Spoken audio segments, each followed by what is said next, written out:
Kakelang Jasap Youth Club Organization haga sing sejan jong teyo kelab na perdano ya kelempung irakai football ke belatip keteng kum ke first KJYCO knockout football tournament Arajar RPR kabla pelong hamadan sinong mamaram is hasil sesuai haga tega singi lawan bansa kilang ya kecing irakai da wemele ke soyong uba samden malnyang kumukongsan nang ta uba bit haba kumusumbut kongsan kirang ba sinong kiskatrisnong lembat kiwe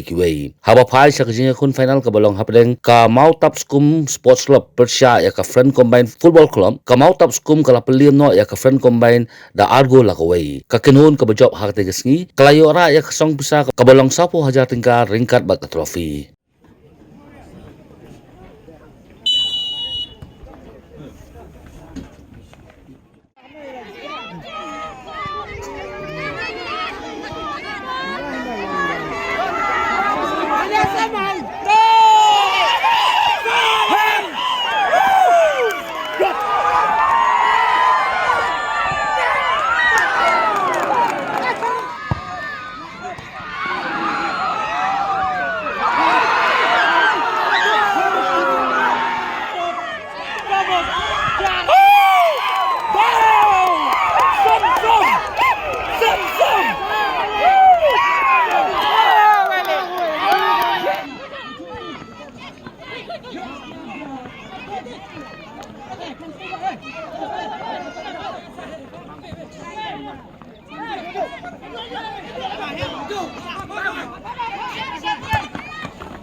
Go banong ipi to ai bagan tournament ka bamenta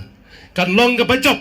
bat kan long ka bai poi pieng naka menta ka snong mau maram jongi ka ba kat nang mi kisngi ngayo i bagan ka snong jongi ka ladang kieu ha ka chong sok ka chong san ha ka roi ka par bat ka jing nang ka jing start dengan kit bok ye nagi lightly ka snong ha ka snong jongi